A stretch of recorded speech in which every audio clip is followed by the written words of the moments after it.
In today's video, I'm going to teach you how to import project from device to Bitbucket. We'll walk through using Bitbucket's import repository feature so your existing project and its history appear in your Bitbucket workspace in just a few clicks. This method assumes you already have a repository URL for the project you want to bring in, such as an HTTPS or SSH clone link from another Git host or an accessible Git server. Start by logging into Bitbucket in your web browser. Once you're in, look for the Create button in the navigation. Click that, then choose New Repository. On the Setup page, instead of starting from scratch, select Import Repository. This tells Bitbucket to copy an existing repository and preserve its commit history, branches, and tags. In the field for the repository URL, paste the clone URL of the old repository. Make sure it includes the proper protocol, like HTTPS//, and that the source is reachable. If the source repo is private, ensure the account you're using has permission to read it, as Bitbucket will need access during the import process.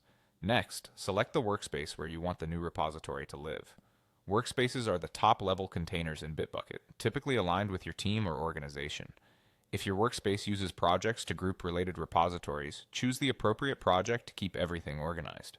Give your new repository a clear, descriptive name. This will become part of the repository URL, so keep it concise and use hyphens instead of spaces for readability. Good naming makes it easier for teammates to discover and clone the repo later. Before you launch the import, adjust the access level. Private restricts visibility to people you explicitly invite, which is recommended for most internal or proprietary code. Public makes the repository visible to everyone. You can change this setting later if your needs evolve.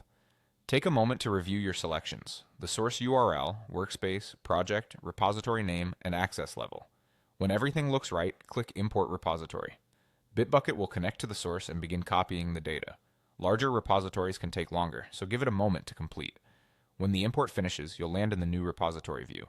You can browse files, inspect branches, and copy the clone URL to use on your device. If the import doesn't work as expected, verify the source URL, confirm you have the correct permissions, and ensure the repository is accessible from your network. And that's it. Your project is now safely in Bitbucket and ready for collaboration.